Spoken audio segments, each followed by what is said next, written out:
What's up, everybody? Your boy Pat again with another edition of Second Take. It's been a minute since I actually made a video. I want to say it's been a good 2 weeks, but here's another one for you. So last night or yesterday actually, got news that the New York Giants actually released Victor Cruz, and then shortly after that, the New York Giants released Rashad Jennings. And while it's sad to see both of those guys go, it's a different reason or different feelings towards both of those guys, as far as I'm concerned, and I think for the vast majority is concerned. Now, before I get into their careers and their history with the Giants, I just want to say I'm going to link a video in the description of this one, and you'll be able to see the timestamp on the video that I did. And I want to say it's a good 2 months ago. It might even be more.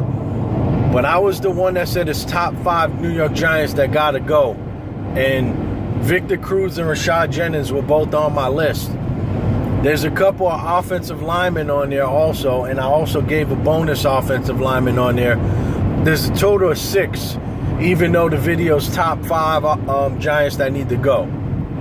So far 2 have fallen, and I don't want to sound like I'm the prophesizer of this, but yeah, I did tell you that the New York Giants would be cutting bait with a couple of these guys, and 2 of these guys went. So I just want to give myself props for being able to see, or have the foresight to see, some of the things that need to happen for the New York Giants in the offseason.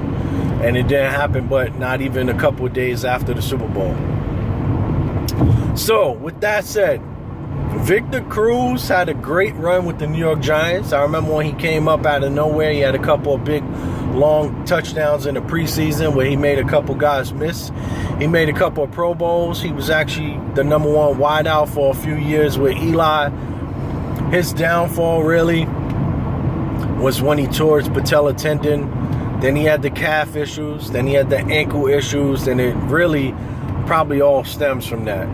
But Victor Cruz had a good run as a New York Giant. He made the salsa dance something fun to see, something fun to watch when he scored a touchdown. Victor Cruz will go down as probably a good Giant, not a great Giant, a good Giant. He had a good, couple years here and there, but probably go down as a fan favorite Giant, and he'll probably be boosted up more, just boosted up higher in the rankings of best Giants of all time, even though he probably doesn't deserve to be best Giant on that list of best Giants of all time. But because he was a fan favorite, because he was fun, because of his story of coming out of nowhere undrafted and becoming an all-pro, because of the salsa dance, the kids got to see him dance and stuff like that, he'll probably be he'll definitely be one of the top Giants, one of the top fan favorite Giants of all time. I could tell you that for sure.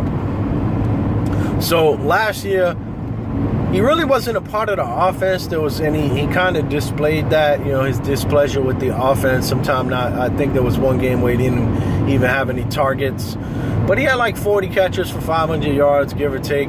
As a third receiver, that's not bad, man. But this kid, Sterling Shepard, obviously took his spot, especially he was playing in the slot a lot where Cruz kind of excelled for a while. And Beckham, obviously, is the guy right now. So, sad to see Victor Cruz go, but I saw it coming and I fully expected it. And it's not about having friends or fan favorites. It's about production. And, Victor Cruz, I think he's 31 now. He might get another shot somewhere. Maybe he'll go to the Jaguars, mess around with Tom Coughlin. I don't know. Maybe the Patriots will pick him up. He graduated from UMass. I don't know. Maybe he'll go to the Jets. I mean, whatever. We'll see, man. We'll see. On the flip side, Rashad Jennings got let go. And I'll be quite honest with you, man. He was never nothing special when the Giants signed him. I thought when we signed him, we were really starving for a running back. So it was nice to see them get at least somebody who was at least an NFL back, you know. But his time at the Raiders, he was, I would say, an average back at best, and I think as a New York Giant, he was below average. He only averaged 3.3 yards last year, second worst to Todd Gurley of the then the then St. Louis Rams. Now this coming season, it'll be the LA Rams again. But Rashad Jennings, man, it was way too crowded in the backfield. The kid Perkins was really good. Okwara was really good, except he got hurt last year. And then we also signed Shane Vereen a couple years, but he had the tricep injury. But we got a lot of depth in the backfield. Vereen, obviously, the veteran of the bunch, but the kid Perkins, he had a couple of nice showings. Towards the end of the year, I would say Jennings actually outperformed him. But when you're looking at just production on the field, Rashad Jennings didn't get it done, and Victor Cruz didn't get it done. And then when you take into account the amount of money that these guys were going to get paid and the amount that the Giants get to save, high salaries, low production, it's a bad combination for somebody's career in the NFL. Victor Cruz, I think, was scheduled to make $9.5 million this year, or at least count $9.5 million towards the cap. By the Giants cutting them, they saved like $7.5, $8 million. And then on the flip side, Rashad Jennings was going to count like $3 million against the cap. By cutting them, they saved $2.5 million on the cap. Now, going forward, yeah, we need to find another wide receiver because I don't know if we have the horses in the stable right now to pick up that third receiver in our sets, especially with Odell only being like in his fourth year next year, and then the rookie Shepard is only going to be in his second year. So, I mean, yeah, it could be done. We could find another third receiver. But the key with the Giants is they run 3 receiver sets all the time. So unless they're going to go into a pro set or throw a fullback or get another tight end, I don't know. Me personally, I would like to see the Giants get a fullback. We didn't play with a fullback at all this year, and I think playing with a fullback could be successful in the league, and there's a couple of teams going back to fullbacks, whereas recently fullbacks have kind of disappeared out of the league, sort of like centers have disappeared out of the league in the NBA. But a fullback, man, I think the Giants need to pick up a good fullback so we can get some solid blocking, because right now, with the New York Giants, man, their offensive line is in shambles, and I'm looking forward to seeing if they could actually go and pick some. I think our center and our left guard are pretty good. Very good players. Not Pro Bowl players, but they're definitely not good players. They're very good players, those two.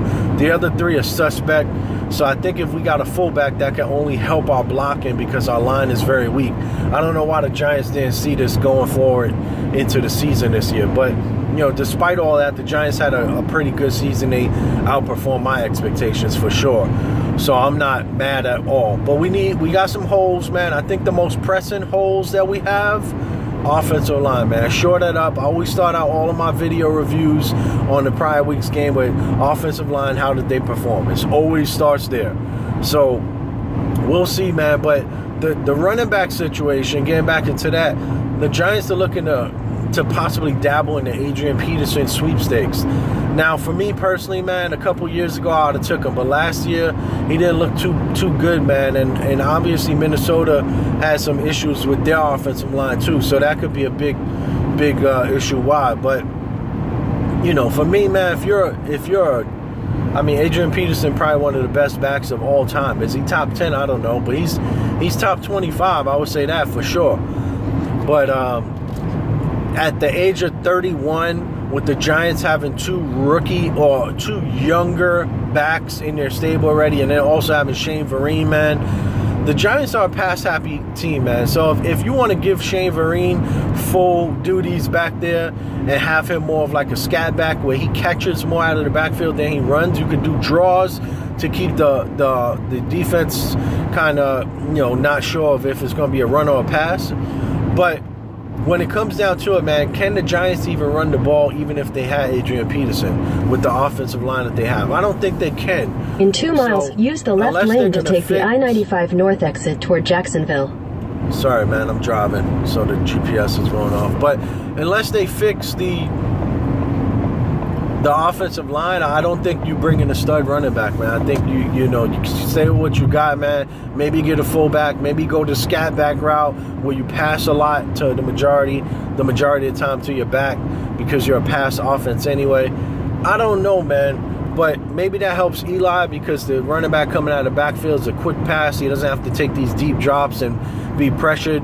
Our offensive line is a big deal, man, but that's my thoughts kind of on the Giants, kind of a little mini where I think we need to go with the impending cuts that have just taken place with Victor Cruz and Rashad Jennings. I think they were good cuts. I saw it coming. I wish more people would believe me. And there's a couple of people that, thought it was bad ideas when I talked to them. And the production's not there, man. Especially when the production's not there and the dollars don't match up. But anyway, that's my video, man. Hope to catch you on the next one. Peace.